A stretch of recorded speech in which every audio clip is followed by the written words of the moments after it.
नमस्कार दोस्तों, जो कक्षा 10 में हिंदी की बुक है उसमें जो पद्य वाला मतलब सिलेबस है उसमें जो पहला लेसन दिया है सूरदास जी का दिया गया है।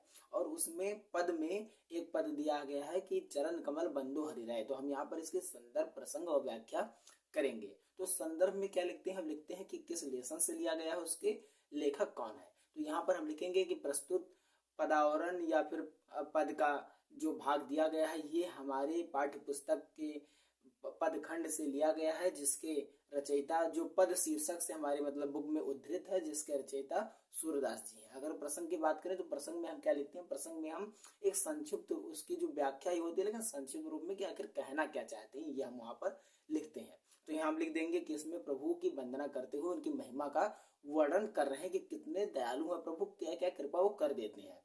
और अगर व्याख्या की बात करें तो व्याख्या में आप देखेंगे दिया है कि चरण कमल बंदो हरिराई, यानी कि हम एक सूरदास जी यहाँ पर कहते हैं कि हम ऐसे प्रभु की वंदना करते हैं जिनके जो चरण है वो कमल के समान है।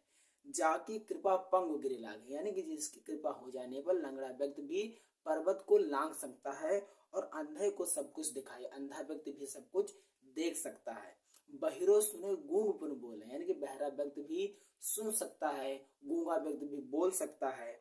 और सूरदा बोल सकता है। रंग चले सिर छत्र धरा, यानी कि रंग मतलब होता है गरीब, जो बहुत गरीब हो से रंग कहा जाता है। गरीब व्यक्ति भी अगर प्रभु की कृपा उनके ऊपर हो जाए, हमारे प्रभु की कृपा हो जाए, सूरदास जी कहते हैं, तो रंग व्यक्ति भी छत्र धराने का अर्थ है कि राजा के समान राजा हो सकता है, यानी कि गरीब व्यक्ति भी राजा बन सकता है।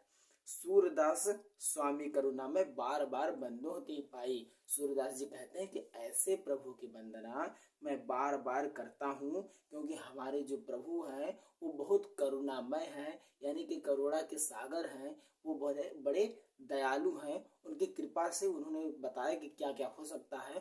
तो इस प्रकार से ये उनकी प्रार्थना कर रहे हैं और बता रहे हैं कि हमारे जो प्रभु हैं इतने करुणामय है कि उनकी कृपा हो जाने पर भी जो असंभव कार्य है, यानी कि जिस प्रकार से आप देख सकते हैं लंगड़ा व्यक्ति जो चल नहीं सकता, अगर प्रभु की कृपा हो जाए तो पहाड़ लांग सकता है, बहिरा सुन सकता है, गूंगा बोल सकता है, और एक रंग भी राजा के समान छत्र सर पर धर के चल सकता है। तो ये प्रभु की कृपा का यहाँ पर महिमा का वर्णन यहाँ पर किया गया है। तो आपको कैसा लगा, लाइक कीजिए, सब्सक्राइब कीजिए। धन्यवाद। ऐसे ही रील्स के रूप में हम पूरा आपको हर पद का अर्थ, व्याख्या, संदर्भ सब बता देंगे।